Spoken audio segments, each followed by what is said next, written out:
Hello बच्चों, चलिए question पढ़ेंगे। क्वेश्चन में लिखा है which one of the following is categorised as a parasite in true sense.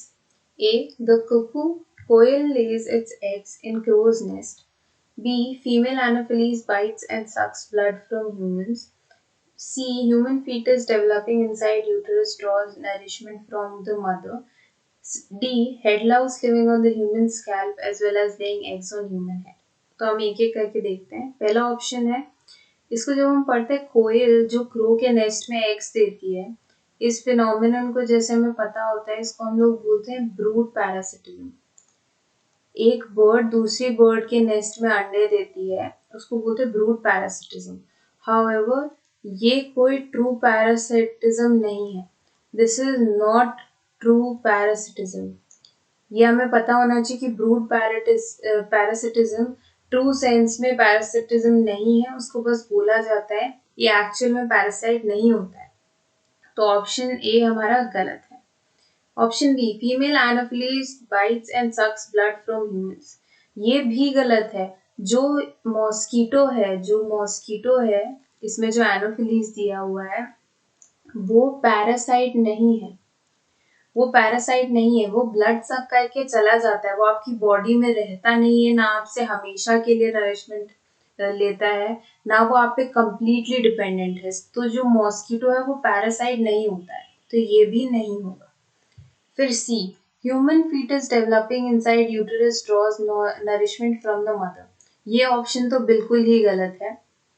किसी भी एनिमल का या फिर ह्यूमन का जो यंग वन है जब उससे नरिशमेंट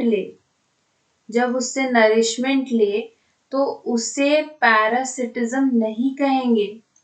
यंग वन का अपनी ही मदर से नरिशमेंट लेना पैरासिटिज्म नहीं कहा जाता है। तो option C will also be incorrect. हालांकि जब हम देखें ऑप्शन डी हेड लाउस मतलब जो हेड लाइस जो जुएं होती हैं, living on human scalp as well as laying eggs on human head, ये हेड लाइस जो होती हैं ये पैरासाइट होती हैं। ये बल्कि होती है एक्टोपैरासाइट जो हमारे सर के ऊपर रहती है ह्यूमन स्कैल्प में, और वहां पे अंडे देते हैं और मल्टीप्लाई होते हैं, और ये हमारे सर पे रहते हैं जब तक इनको हटाया ना जाए और हमारे लिए हार्मफुल होता है। तो ये पैरासिटिज्म का ट्रू सेंस में एग्जाम्पल है। इसीलिए हम बोलेंगे कि जो हेड लाइस वाला जो एग्जाम्पल है, head lice living on human scalp and laying eggs on human hair, ये बिल्कुल ही सही पैरासिटिज्म का एग्जाम्पल है। राइट जो बाकी सब है, जैसे फर्स्ट वाला है वो ब्रूड पैरासिटिज्म है, लेकिन वो ट्रू पैरासिटिज्म नहीं है। जैसे क्वेश्चन में पूछा गया है पैरासिटिज्म इन ट्रू सेंस, तो इसीलिए हम ऑप्शन डी देखेंगे। डी इसका सही आंसर होगा। Head louse living on the human scalp as well as laying eggs on human hair. I hope you understood the question. All the best. Thank you.